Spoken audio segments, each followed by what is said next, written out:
સુરતમાં ઠગ અલગ રીતે લોકો સાથે ઠગાઈ કરતા હોય છે, ત્યારે ઉધના 3 રસ્તા પાસે આવેલી વશી કોલોનીમાં પતરાની ઓફિસ બનાવી બેસતા ઠગે શ્રમજીવી લોકોને પ્રધાનમંત્રી આવાસમાં મકાન આપવાના સપના બતાવીને 79 જણા પાસેથી 12.60 લાખની રકમ પડાવી લીધી હતી.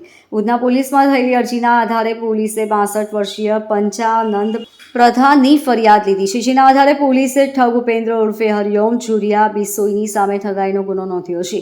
આરોપીએ ઉધના 3 રસ્તા પાસે વસોઈ કોલોનીમાં ઓફિસ ખોલી હતી, ખાસ કરીને ઓડિશાવાસીઓને ફસાવતો હતો. આ કેસમાં હજુ પણ ઘણા ફરિયાદીઓ સામે આવી શકે છે.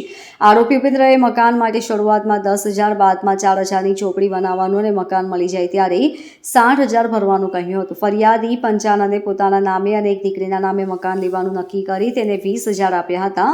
આવી જ રીતે અન્ય 78 જણાને પણ પ્રધાનમંત્રી આવાસમાં મકાન આપવામાં ચીટર ઉપેન્દ્ર બિશ્નોઈએ સપના બતાવી લાખોની રકમ પડાવી લીધી હતી. ચીટરે વર્ષ 2013થી વર્ષ 2015 વચ્ચે આ ઠગાઈના સમગ્ર મામલે ખેલ કર્યો હતો. Bureau report, LK star news, Surat.